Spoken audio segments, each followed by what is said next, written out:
Hey friends welcome again for my silly talks. ಇವತ್ತು ಬೆಳಗ್ಗೆ ನಮ್ಮಮ್ಮ ಬೇಡ ಬೇಡ ಅಂದ್ರೂ ಡ್ರೈ ಫ್ರೂಟ್ ಜ್ಯೂಸ್ ಅದರಲ್ಲೂ ಒತ್ತಾಯ ಮಾಡಿ ಕುಡಿಸಿದ್ರು. ತುಂಬ ಕೆಡ್ದಾಗಿತ್ತದು. ಅದಾದಮೇಲೆ ನಾನು ನಮ್ಮ ಅಕ್ಕ ಹೋಗಿ ಈಲ್ಸ್ ತೊಗೊಂಬಂದ್ವಿ. GM ಯೂನಿವರ್ಸಿಟಿಯಲ್ಲಿ 3 days ವರ್ಕ್ಶಾಪ್ ಇತ್ತು. ಸೊ ಅದಕ್ಕೆ ಟ್ರೈ ಕೊಡೋಣ ಅಂತ ಹೋಗಿದ್ದೆ. ತುಂಬ ಚೆನ್ನಾಗಿ ಟ್ರೀಟ್ ಮಾಡಿ 3 days ತುಂಬ ಚೆನ್ನಾಗಿ ಹೇಳ್ಕೊಟ್ರು ಅವ್ರು ನಮಗೆ. ಅದಾದಮೇಲೆ ನನ್ನ ಫೇವ್ರೇಟ್ ಸಾಂಗ್ ನೋಡಿದೆ ಟಿ ವಿಲಿ.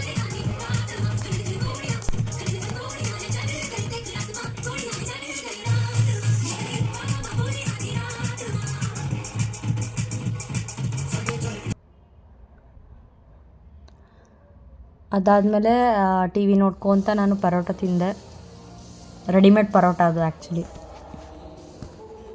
ಆಮೇಲೆ ನಮ್ಮದು August 15 ಇತ್ತಲ್ಲ, ಸೊ ಅದಕ್ಕೆ ಸೀನಿಯರ್ಸಿಗೆ ಏನೋ ಟ್ರಾಫೀಸ್ ಎಲ್ಲ ಕೊಡಬೇಕಿತ್ತು. ಸೊ ಅದಕ್ಕೆ ಫ್ರೆಶ್ನ ನಾವು ನಮ್ಮ ಕಾಲೇಜಲ್ಲಿ ಇಟ್ಟಿದ್ರು. ನಮ್ಮ ಮಾಮನ ಹತ್ರ ಡೀಲ್ ಮಾಡಿದ್ದೆ ಅಂತ ಹೇಳಿದ್ನಲ್ಲ ಗೈಸ್ ಓದ್ಸಲ ಅದ್ರದ್ದು.